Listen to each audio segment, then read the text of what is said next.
انتهى ماتش الزمالك مع المصري في الدوري بهزيمة الزمالك بهدفين مقابل هدف. هو واحد من أسوأ الماتشات اللي ممكن تتفرج عليها. كل حاجة في الماتش وحشة. الحكم وحش جدا ومستقصد فريق على حساب فريق. المدير الفني للزمالك وحش جدا. لعيبة الزمالك وحشة جدا. أول حاجة الحكم أحمد الغندور من أول دقيقة هو مبين ان انا جاي ضد الزمالك، انا النهارده جاي اخسر الزمالك. اول كوره جت لنداي لمسها قبل اللاعب المصري وخبط في لاعب المصري عادي جدا. الغندور على طول راح مطلع انذار. مفيش تفاهم. انا هوقع لكم الزمالك النهارده. الزمالك مش هيفوز النهارده. اي كوره على الزمالك فيها شك يبقى على الزمالك، يحسبها فاول على الزمالك. اي كوره لمصلحه الزمالك ما بيحسبهاش. لدرجه ان في كوره ضربه جزاء ما فيهاش نقاش، الكوره جت في ايد لاعب المصري ومحمود البنا ناداله تعالى شوفها. فضل يقول له تعالى شوفها. البنا فين؟ بعد 10 دقايق راح يبص عليها وراح بص عليها، قعد 10 دقايق يبص عليها، ما كانش عايز يحسبها. ولولا الملامه حسبها في الاخر بعد ما نشف فريق الزملكاويه كلهم، وبعد ما حسبها ضربه جزاء ودخل زيزو شاطها والكره تعدت خط المرمى بالكامل. جول صحيح 100% للزمالك، لا مش 100%، ده مليون في المية. ما حسبهاش جول للزمالك، ما حسبهاش جول للزمالك. حكم بصراحة اختياره دايما لماتشات الزمالك هو الاختيار الأسوأ.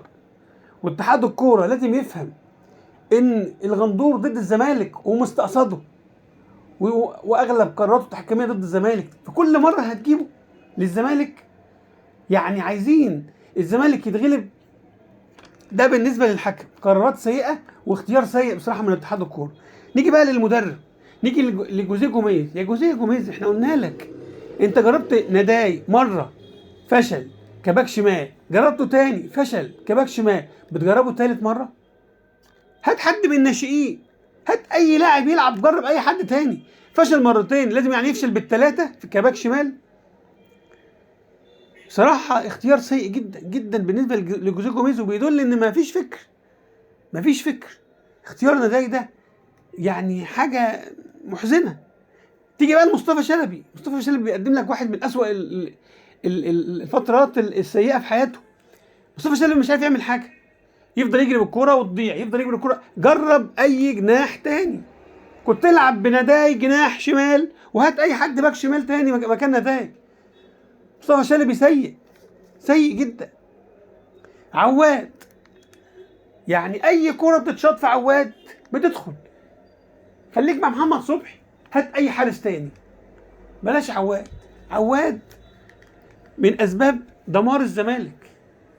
شوف كام شوطه اتشاطت عليه في الماتش ده، هما كورتين الاتنين دخلوا جوان، يعني كانك الجون فاضي، جون الزمالك فاضي. بالنسبه بقى للاعبين، اللاعبين النهارده يعني انا مش عارف. دفاع سيء. الجون الاول نداي طبعا بيباصي للكوره لحسام عبد المجيد، لا هي موصله له ولا هي محصله. وحسام عبد المجيد مش كده واقف مركز، لا عارف يروح للكوره ولا عارف يرجع. خلى مهاجم المصري خدها اداها لفخر الدين. فخر الدين المسلوسي مش عارف يضغط على الكوره تاخدها منه، خدها منك ودخلها جول. المسلوسي واقف يتفرج. خطأ مشترك ما بين نداي وحسام عبد المجيد والمسلوسي. خطأ الجون ده الثلاثه الدفاع هم السبب فيه. طبعا عواد واقف في الجون، اي كره بتشوط عليه كان الجون فاضي. اخطاء اللاعبين شنيعه. زيزو كل كوره يروح يتعارك مع الحكم ويشد في الحكم ويزعل الحكم. انت وترت نفسك يا زيزو، وترت كل اللعيبه بتاعت الزمالك اللي في الملعب، وما قدمتش حاجه النهارده. وكانت في كوره انت اتحايلت فيها انك تاخد فيها ضربه جزاء وخدت انذار. طب انت الكوره اللي انت شطها ضربه جزاء ورجعت لك، لو كنت كملت فيها براسك كانت دخل الجون وكنت خلاص الموضوع خلص. لكن انت حتى ما هنش عليك انك انت تكملها في الجول. ضربه الجزاء الكره رجعت لك، انت شايفها جول يا عم كملها. ما انت شايف التحكيم عامل ازاي.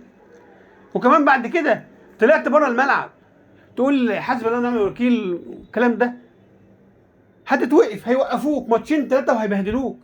والزمالك مش ناقص.